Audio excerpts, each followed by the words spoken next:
Hey, this is Chris, and in this video I'm going to be talking about the 3 best ETFs for 2021.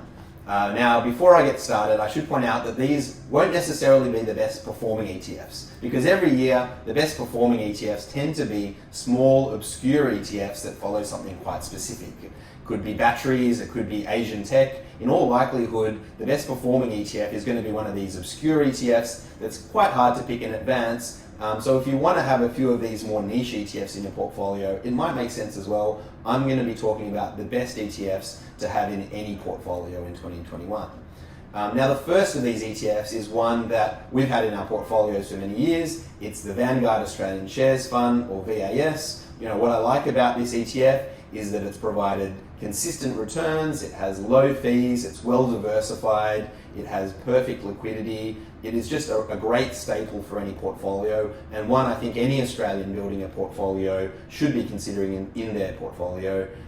It's also more diversified than some of the ETFs that follow the ASX 200 because it has the ASX 300. So you get that extra diversification and some of those smaller companies in your portfolio too.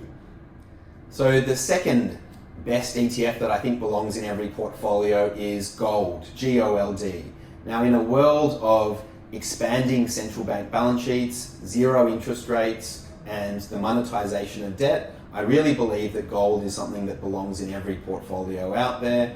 It's going to provide some stabilization if markets fall, and I think it's going to start to become more of an alternative to government bonds in people's portfolios, given that interest rates are now at zero and government bonds don't provide a lot of protection against inflation or against a market recovery. So gold is one I think does have a place as well.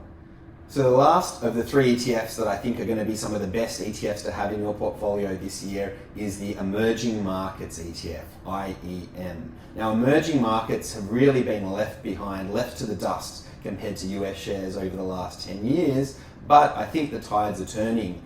China's insatiable growth, a weakening US dollar, as well as the possibility of inflation all work in the favor of emerging markets. A lot of focus still seems to be on US shares, but I think this year people will start to look in the other direction at emerging markets, and that's why I think it also belongs in your portfolio. So in summary, VAS, the VAS Australian Shares Index Fund, gold, and the IEM Emerging Markets Fund, I do think these all have a place in your portfolio. Absolutely go and add some other wacky stuff in there as well, but make sure you get the core ingredients right, and that's going to set you up for a great 2021.